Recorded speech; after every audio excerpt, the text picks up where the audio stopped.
Chapter 3.5 Global Mind Structure. Our hypothesis organically explains why sleep is needed and why it is vital. And should we not swing now to a more ambitious task to understand how the most complex structure in the universe is organized, i.e., our global mind? We cannot go deep into details. This we will never comprehend. But is it even possible to understand general principles of its structure and functioning? Why we need it? Is that a simple curiosity or the irrepressible passion of the scientist to get to the core? To me, this task is quite utilitarian. We must know how the global mind is built, since we all are parts of it. It is necessary to learn where and why we came to this world, where and in what form we will be converted after the death of a physical body. Only with this understanding, life would become meaningful and we can intelligently and consciously continue to exist. Having ascertained the principles of global mind structure and development, we will fruitfully cooperate with it. Knowing the processes of birth, life, and dying, we can prepare ourselves for the transition to a virtual world in which our personal information will become part of a common worldwide bank. Having cast off the shackles of the physical body, we can merge with global mind for a certain time, absorb its wisdom, and in proper time become embodied in a new body. There is a chance that some individuals would find a permanent place in the virtual realm. Global mind may find that their stay in the worldwide bank is more useful for its goals and not return these lucky people to the physical world. Or it may choose to embody them into a new species in a new world populated by a more developed and successful race. The task of comprehending the global mind structure is bold and hardly possible at full extent, but it is worth a try. Well, at least we will open this mysterious veil a little bit. Our audacity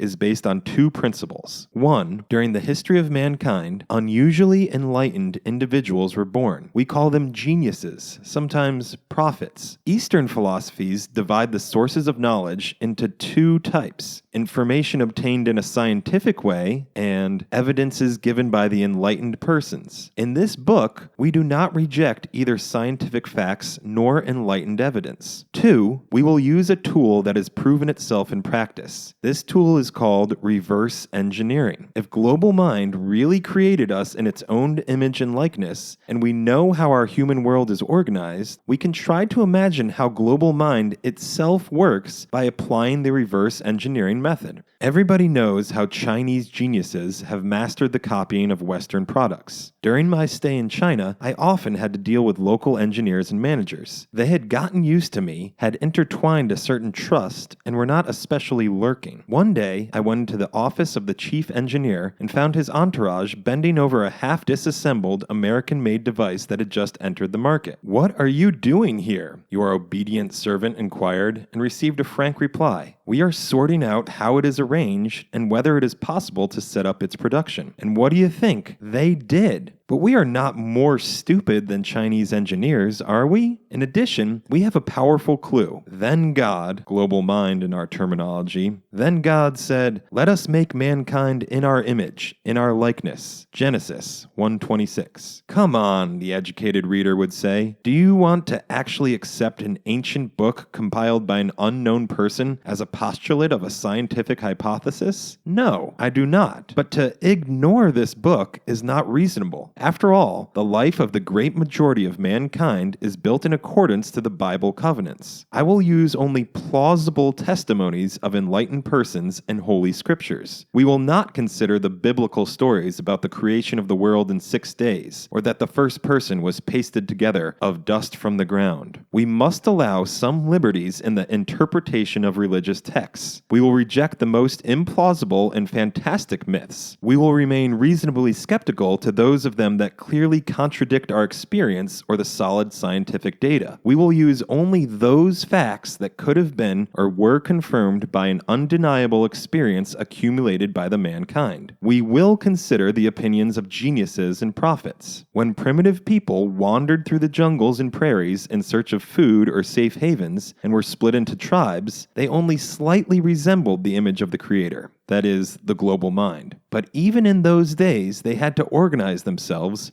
create tribal structures, elect leaders. That was justified as an appropriate way of living. An experienced leader could quickly make necessary decisions, restore order, distribute duties and food, resolve conflicts and priorities. With the growth of the community, he transferred part of his power to his trusted persons who could solve tactical issues with great success and speed. Let us read the Bible, Exodus 18. The next day, Moses took his seat to serve as judge for the people, and they stood around him from morning till evening. When his father-in-law saw all that Moses was doing for the people, he said, "What is this you are doing for the people? Why do you alone sit as judge, while all these people stand around you from morning till evening?" Moses answered him, "Because the people come to me to seek God's will. Whenever they have a dispute, it is brought to me, and I decide between the parties and inform them of God's decrees and instructions." Moses' father-in-law replied, "What you are doing is not good. You and these people who come to you will only wear yourselves out. The work is too heavy for you. You cannot handle it alone. Listen now to me, and I will give you some advice, and may God be with you. You must be the people's representative before God and bring their disputes to him. Teach them his decrees and instructions, and show them the way they are to live and how they are to behave. But select capable men from all the people, men who fear God, trustworthy men who hate dishonest gain, and appoint them as officials over thousands, hundreds, fifties, and tens. Have them serve as judges for the people at all times, but have them bring every difficult case to you. The simple cases they can decide themselves. That will make your load lighter because they will share it with you. If you do this, and God so commands, you will be able to stand the strain, and all these people will go home satisfied." Moses listened to his father-in-law and did everything he said. He chose capable men from all Israel and made them leaders of the people, officials over thousands, hundreds, fifties, and tens. They served as judges for the people at all times. The difficult cases they brought to Moses, but the simple ones they decided themselves. In today's world, where 7 billion people must get along on the face of the earth, the hierarchical structure is the only possible one. One cannot imagine the resolution of all issues by direct and universal suffrage. In some places, this is practiced, however. In the South American state, Uruguay, citizens take part in national referenda several times a year. Voting there is a duty, so that it is impossible to avoid decision-making participation. This, as far as I know, is the only country with exaggerated democratic order. But still, in between referendums, Uruguay is ruled by the president and parliament through local bodies. How else? The population of the state is 3.4 million people. They cannot be interviewed every day. Our body consists of a much larger number of cells than 3 million. If every cell were a citizen, they could populate 10 million Uruguays. The number of our cells exceeds the entire human population by 4,000 times. No matter how mindful our brains are, the global mind is many times mightier. But to deal with such an economy alone is an unbearable task. Therefore, it is reasonable to assume an obvious thing. A hierarchical principle governs our bodies. The brain does not pass direct commands to each cell, but transfers them along a chain, from complex organs to components. It would be reasonable to assume that the global mind itself is arranged in a similar hierarchical way. We continue to evolve in the same way as global mind does. For example, our civilization cannot operate without communication. As soon as a new communication technology is invented, mail, telegraph, telephone, the internet, we immediately try to cover the entire Earth population. So does the global mind. It communicates with all of us. In recent decades, internet and cellular networks connect the whole Earth. We know that the internet is built hierarchically. Individual computers, as we mentioned, are linked into a common system that receives information and support from large data centers. They are not yet integrated into a single global system, but this is a near future business. True, we are torn apart by opposing interests, national and political, but global mind has no internal contradictions. It can afford to combine small biocomputers into a single coherent system. We can foresee that some genius will suddenly exclaim, "Wait, stop the madness! Why should we spend money and electricity on creating large data centers that occupy huge areas and absorb depletable resources? We have billions of individual computers at our disposal. They are low-capacity machines, but if they are combined into a harmonious system, they will be able to communicate among themselves and solve the tasks that are beyond the power of supercomputers? Well, attempts were made. Such networks were called supernodes, but they are not in wide use yet. Why? One of the reasons lying on the surface are individual users.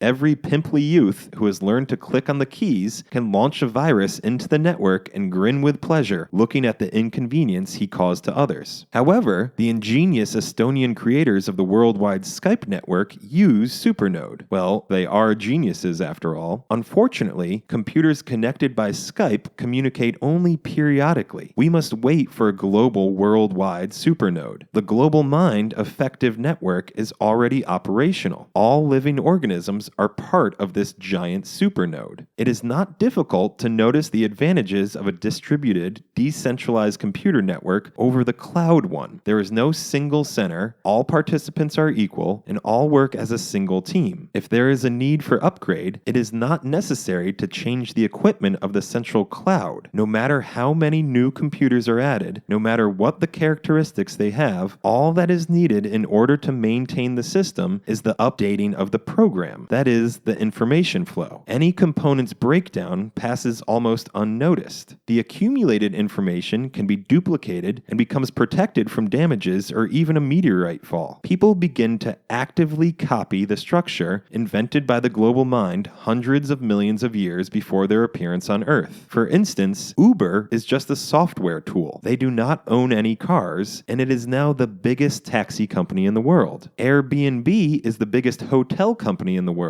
although they do not own any properties. Both Uber and Airbnb are virtual companies, and the number of such business models will only grow. The next candidate is the production of things at home, using 3D printers. Universal, low-cost printers will become common for the manufacture of the desired items. The owner would need to download the specific software and buy raw materials. Using the example of the above computer networks, I will allow myself to demonstrate the difference between my hypothesis and the leading religious concept, monotheism. All, without exception, world civilizations were aware of the presence of some higher power in one form or another. The presence of it was not questioned either by the first people or Neanderthals. Hints of its awareness can be found in the behavior of higher primates or such wise animals as elephants. In different periods of the human race's development, the idea of the higher power varied. The imagination of people gave it the appearance of demons and angels, evil and kind spirits, Olympic and Hindu gods. The hypothesis of the one God, which arose as a reverence for the monotheistic cult of Aton in Egypt, Marduk in Babylon, or Ahura Mazda in Zoroastrianism, is finally accepted by most religions of the world. Schematically, it can be portrayed in the form of the diversity of the living world, which obeys one center. The basis for all living things, according to the hypothesis of monotheism, is the common data center. People call it God, sometimes gods. All living organisms depend on it. According to my hypothesis, our biological world looks a little different. In it, living organisms are also present. There is also the global mind, but it is neither a separate entity nor a supernatural creator. It is us, all animals and plants, every living cell on our planet. The main difference between the monotheistic God and global mind may be summarized by two claims. First, global mind controls only the living world. It has nothing to do with the appearance and structure of stars and planets, volcanic eruptions, and the fall of meteorites. These are natural, uncontrolled processes. Second, global mind has a colossal power and an inextricable intellect, but its power and intellect are not infinite. They can seem endless for us because they exceed our modest possibilities in trillions and quintillion times. But still, they are not boundless. And for the rest, the differences between the religious belief in supernatural and my materialistic hypothesis are not significant. No one has ever seen the information. And here we are fully connected with the religious dogma, for no one has ever seen God. John 1:18. People have been searching for the world center, the God, for millennia. But despite intensive searches, this center was not found and most likely will not be possible due to the absence of such entity. Are the global mind parts connected to each other? If we accept our hypothesis, the first assumption is that all living organisms are linked directly, as shown in the diagram. A multicellular creature located in Australia has direct access to another multicellular one living in Alaska. But is that that a case? The direct connection would be reasonably compared to every inhabitant of the Earth possessing a powerful radio station that allows him to call directly to any inhabitant of the planet. We do not have such radio stations, but we still can call each other with no problem. How did we organize it? A reasonable analogy of the universal mental connection is a cellular communication. We can proudly think that we invented such communication. I believe that we intuitively copied the global mind invention.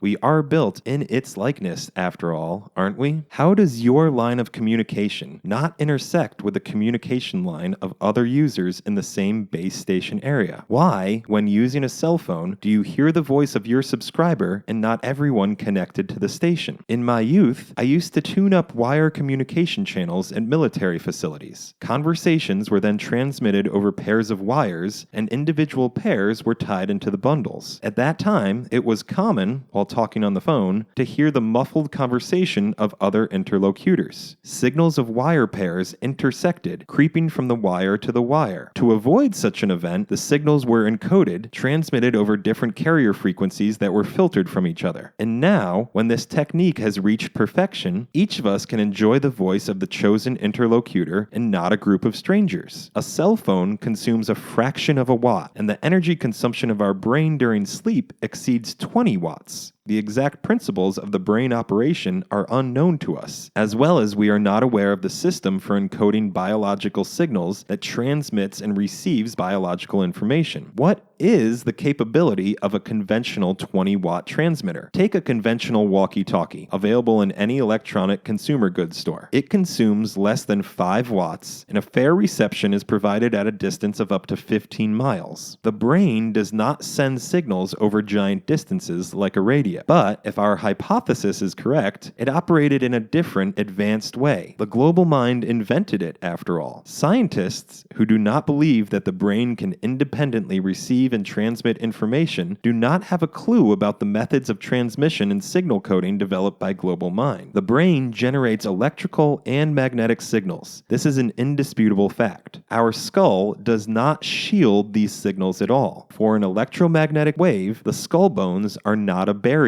They weaken the signal to the same extent as the air. A signal from a living organism enters other living organisms and amplifies, resonates, is duplicated in the same way as signals from a cellular or radio relay stations. The brain not only perceives signals, but also decodes them in the same way as a skilled person reacts to a tactic instruction, knowing exactly what action should be performed to implement it. We will not fantasize how exactly global mind constructed the transfer of data between living things. We only note that remote wireless communication between the living organisms is an undeniable fact. It is known that the human brain can be influenced by an external magnetic field. This is called transcranial magnetic stimulation, TMS. This technique is used to improve people's mood and even treat certain diseases. It cannot be said that in modern laboratories, the blind see, the lame walk, the lepers are cleansed, the deaf hear, the dead are raised, Luke 7:22. But positive results were achieved for the patients with Parkinson's disease. TMS, according to Wikipedia, is helpful for diagnosis and for neuropathic pain, for which there is little effective treatment. According to different sources, TMS is used in psychiatry, epileptology, neurology, pulmonology, pediatrics, orthopedics, ophthalmology, traumatology, and other fields. True, magnetic fields in medical settings reach a monstrous magnitude, up to 4 Tesla, but this is still an early stage and new results are achieved gradually, slowly, and timidly. But let us digress from humans and switch our attention to the much less developed brain, the one of the salmon. It contains a small compass that is guided by the Earth's magnetic field, each season returning the fish exactly to its native shores, to its river and its stream in which they were born. A man also possesses such a compass, but most of us do not suspect its existence. When a catastrophic tsunami happened in 2004 in the Indian Ocean, it killed between 225 and 300,000 people. Animals were killed too. But what is noteworthy, wild animals left the seashore and rushed to the safety of the hill a few hours before the arrival of the tsunami wave. The herd of antelopes fled in panic to the nearest mountains. Elephants roared, tore chains,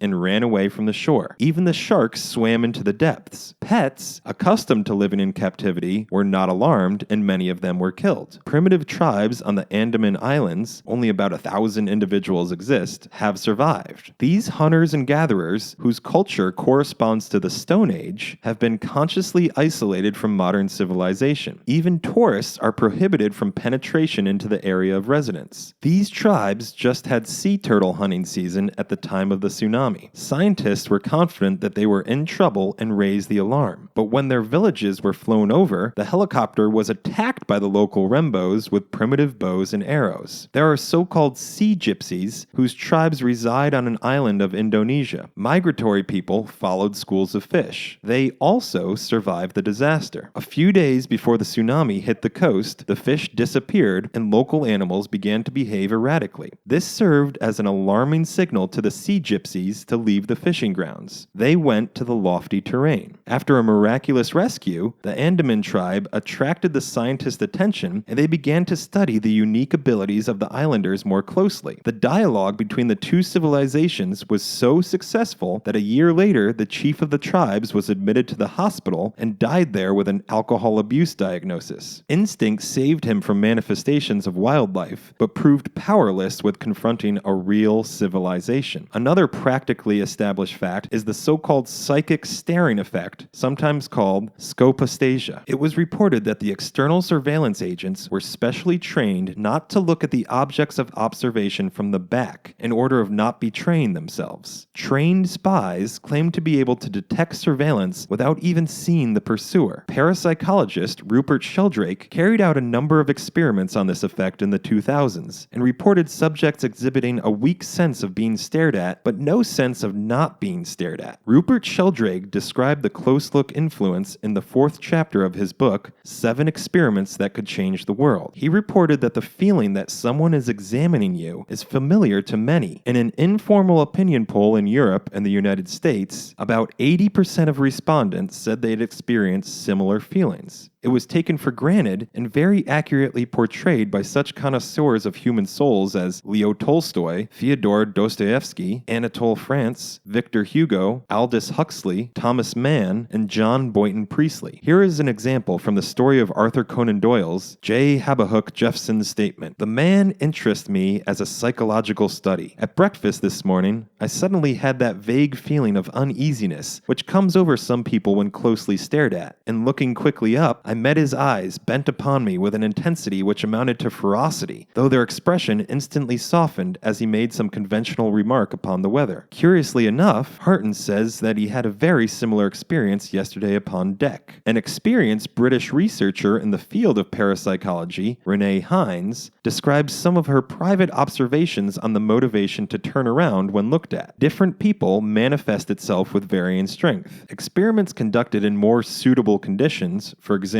during a boring lecture in a crowded cafe, show that if you look closely at the back of a person's head, in most cases it will cause him anxiety and he will start turning around, looking for you. Such an experiment can be carried out with sleeping dogs and cats, not to mention children, to wake up in a much more humane way than with a wet sponge. In his own experiments, Sheldrake found that people feel their views with the probability of sufficiently high statistical significance. Of course, people who grew up in civilization are not as susceptible to danger signals as those who live one-on-one with nature and depend on the slightest signals of danger. Rupert Sheldrake studied unexplained cases of remote communication between dogs and their masters. One woman from Georgia reported to him that their dog always feels when she should be home. It seems that the dog is reacting to both her decision to return and the very fact of the return. She tried to compare her intentions and actions with the dog's reaction as accurately as possible. The result is as follows. At the moment she left the building where she worked and walked to the car, intending to go home, their dog woke up, walked to the front door, laid on the doorstep, and stuck his nose in the gap between the door and the floor. In this situation, it waited for her. As she got closer to the house, the dog began to show anxiety, jump, and all his behavior showed that his mistress was about to return from work. As soon as she approached the front door, the dog always poked his nose into the gap between the floor and the door, greeting her. She was firmly convinced that the dog's behavior behavior is completely independent of how far from home she is. It is noteworthy that it never reacts to her trips from one institution to another, but quite precisely determined the moment when she decides to go home and go to the car. These observations shocked Rupert. He suggested that this person try returning home in some other unusual way. For example, she could be brought to the house by a friend in a vehicle unknown to the dog. It turned out that the dog reacted to the return of the mistress regardless the car she arrived in. She returned home in different ways. Sometimes in her car, sometimes she took her husband's van, and sometimes she was taken by unknown people in cars that the dog never saw. In addition, sometimes she walked. She does not know exactly how the dog is alerted to her decision to return, but it always reacts the same way, even when her car stays at home in the garage. Here is another example reported by a man from Kahului, Hawaii. He said that half an hour before his father returns home, their dog always arranges himself at the front door and waits for him. When the father was in military service, he could return at any time, but the dog's behavior was completely independent of whether he had called in advance, warning about his arrival or not. For a while, it seemed that the dog was just responding to phone calls. But on the phone, the father could say that he would return home early, but in reality, he came only late at night. Sometimes, he did not have the opportunity to call home before coming from service. Nevertheless, the dog had never made a mistake, precisely determining the moment of his father's return, and therefore the dog's behavior could not be explained by the reaction to the phone call. This is the case that I observed myself. We had a cat in our house, which we picked up on the street. We called him Murzik, the dirty one, although he was the most noble of conduct. Murzik had one drawback. He hated to be in a car. Wherever we took him with us, he constantly mooed, groaned, behaved uneasily. It was a torment for him and for us. The first time we went with him for a week, traveling hundreds of miles from Seattle to Southern Oregon. In all these days, Murzik did not find his place. On the day of our return, he behaved quite uneasily, but when our house was a few miles away and the car was traveling at a constant speed along the I-405, surrounded by monotonous concrete barriers, Murzik, who had never been at this site, suddenly calmed down and peacefully lay in the back seat. My wife and I analyzed our own behavior and concluded that nothing in it could tell the cat that we are near the house. But Murzik just felt this in an incomprehensible way. It seems that young researchers will find for themselves quite interesting the hypotheses and assumptions presented here. Here is a truly immense field for new, promising scientific research.